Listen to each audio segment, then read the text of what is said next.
All right. Hi, everyone. Welcome to, should I hold it like that? Hi, everyone. Welcome to the webinar. Today we're going to be talking about some Google Places SEO. And as Danny mentioned, I apologize for my voice a little bit. I might sound a little funny. I had 4 wisdom teeth removed, including one that apparently was super challenging. And if it's super challenging for them, it means it's super painful for me. So I've got an ice pack and some Vicodin and all that kind of good stuff. But yeah, it could be a little bit fun. So let's, all right, let's go ahead and get started. So as you know, Google's made this change from local to places, and it's meant some relatively big shifts. Some of them in ranking, a lot of them in terms of display and click-through and that kind of stuff. One of the things that we wanted to do here at SEO Moz was to kind of say, hey, we'd like to, oh, sorry, what am I doing wrong here? One of the things that we'd like to do is do some correlation analysis. Oh, and Danny would like me to mention before we start that you can use the live chat at the bit.ly URL, that bit.ly/SEO Moz chat. And you can send Q&A questions, which we'll answer at the end of the presentation in the panel at the right. If you're tweeting about this presentation, you can use #Mozinar, and hopefully you won't make too much fun of my voice on Twitter, but you probably will, which is fine. So anyway, we wanted to do some correlation data, right? We've done this correlation analysis with normal web results, and we figured it would be really interesting to look at Google Places data as well. So we gathered a good bit of data, and we had some folks do some analysis. So our methodology in this was to do 220 different search queries. Now this comes from 20 U.S. cities and 11 queries per city. So you can see the cities listed there and the queries that we ran underneath, right? So you've got basically, we're looking at things like Albuquerque attorneys, Albuquerque bookstores, Albuquerque car wash, Albuquerque dry cleaner, and then do the same thing, Atlanta, bookstores, attorneys, car wash, dry cleaner, etc. We did an analysis of both the web results that appeared on page 1 and the places results. Interestingly, what we found is that something between 9 and 15 results would pop up. So essentially, on some pages we're looking at 9 results, on some pages we're looking at 15. I think there might have even been some results pages where there were 17 results listed, so there'd be like a 7-pack of local results or places results, and then 10, 10 normal web results as well. In this analysis, again, we've used Spearman's correlation rather than Pearson's. So if you remember, Pearson's is sort of the standard, but Spearman's is very good for ranked correlations, looking at sort of positions between 1, 2, 3, 4, anytime you have a ranked order. So we're using Spearman's, and this is a better result. So essentially we're saying, how well does a higher page rank correlate to a lower ranking number, like position 1 versus position 2? If you do it the reverse way, you'll get sort of weird results, right? It'll be showing you negative correlations for everything instead. So let's take a look at some of the results, because we've got some interesting stuff. So here you can see, and we are, by the way, going to be sharing the full report, full data, just like we did with our Twitter analysis. We'll be sharing the full report probably in a week or two via the blog. So you guys are the first to get kind of a sneak peek at this. And we may be expanding the study as well. I'm going to be talking to David Mim and Mike Blumenthal and some other folks. So if you have suggestions, you can feel free to email them to me after you've seen some of this data, and we'll make the report available. Excuse me. So you can see here, right, we looked at some of those classic link metrics that we like to look at. So page rank, right, from Google's toolbar, page authority from SEO Moz, Moz rank, Moz trust, number of links, number of linking root domains, domain authority, domain Moz rank, domain Moz trust, et cetera, et cetera. So we looked at these, and you can see that for the web results, the results are reasonably similar to the correlation numbers that we've seen in the past for these sorts of things, right? In the 0.2 range for a lot of these. But on the places results, there's quite a bit of difference. In fact, look how crappy the correlation with PageRank, or MozRank for that matter, is with Google Places results. Sort of suggesting that Places is running, a pretty different algorithm than what you see in the web results. Not, correlation is not causation, and certainly, I don't take this as truth from on high, but it's definitely a big indication that the assumption that we all have about how Google Places results are ordered and how web results are ordered is dramatically different, right? And you can really feel that in here. So some interesting takeaways in just a second. We also looked at a lot of those data points that come from like the local ranking factors, right? David Mims' annual study that asked, or annual survey of people in the local space asking them what they think. And so we looked at, is the city name in the URL? Is the business type matching in the URL? Is the word of the city, so Seattle, is that in the name of the business? Is it is the business category like dry cleaner or whatever? Is that in the name? Is the city in the title tag? Is the business in the title tag? We looked at things like, is this place result? Well, so just to sort things out, that one you don't need to worry about the correlation there. But the 0.66 being very high, that just means that Places results tend to outrank normal web results when they do appear, which is, you can probably guess that, right? That's not particularly interesting.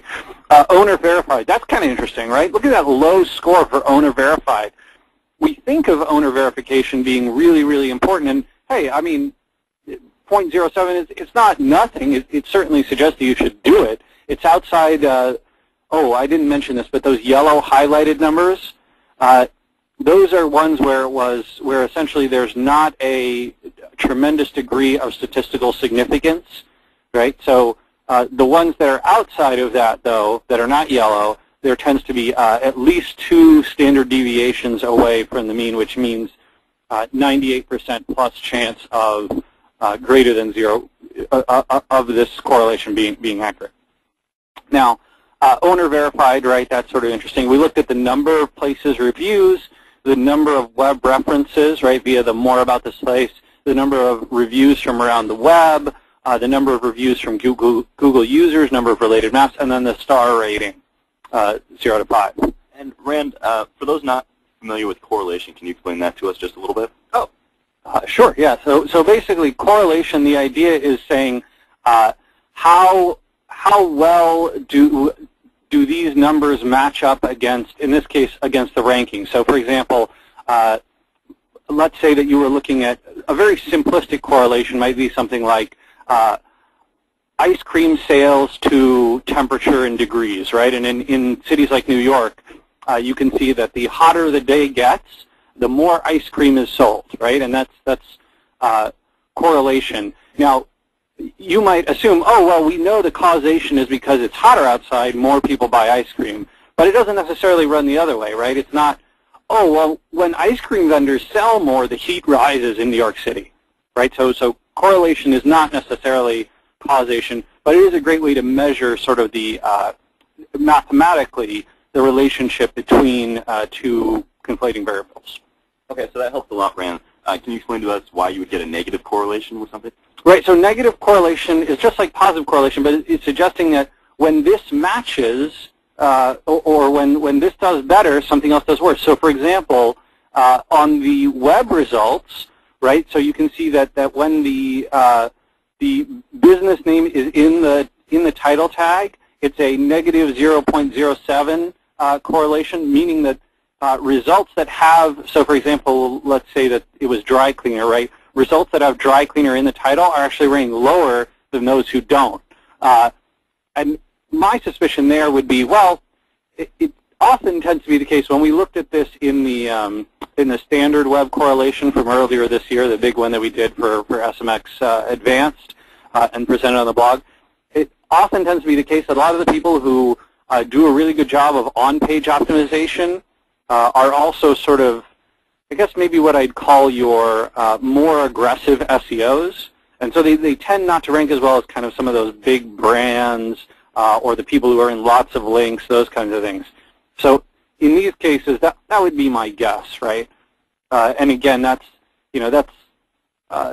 not necessarily causation. I'm not saying, and I don't think we should take away from this, oh, if I want to rank well for Seattle Dry Cleaner, I should not have the word dry cleaner in my title tag, right? That's not a good takeaway from this type of data. But what it might say to you is, oh, well, people who do put Seattle Dry Cleaner or Dry Cleaner in the title, they're not necessarily doing better than their peers who aren't. And therefore, title tag might be important, but clearly it's not everything, right? Hopefully that makes sense. So some of the interesting results that I sort of took away from this, and I apologize, I'm putting an ice pack on my face here, so I sound a little funnier than normal. So some of those, right, the Moz Trust, Moz Rank, PageRank, they're all around 0.2 correlation, which is pretty similar to what we've seen in the past. This is web results, remember. Links, linking domains, PIDA, et cetera, they're all in the same way. One of the interesting things, though, is that links to pages are slightly better than links to domains, right, that we saw. Essentially, when we looked at page-level metrics, those are slightly better than domain-level metrics in the web results, which I think is pretty normal. We should expect that, right? That essentially Google is ranking pages, they're not ranking domains. So it's not that surprising. But when you see what we took away from the other one, from the places results, that'll be very interesting too. And keyword matching in the URLs and titles is not generally terrifically well correlated, right? So could still be, probably is still a good best practice, but it's not, I wouldn't expect that, oh, well, if I do my on-page optimization right, I'm going to win the SERPs. That's generally not the case, and we kind of know that already.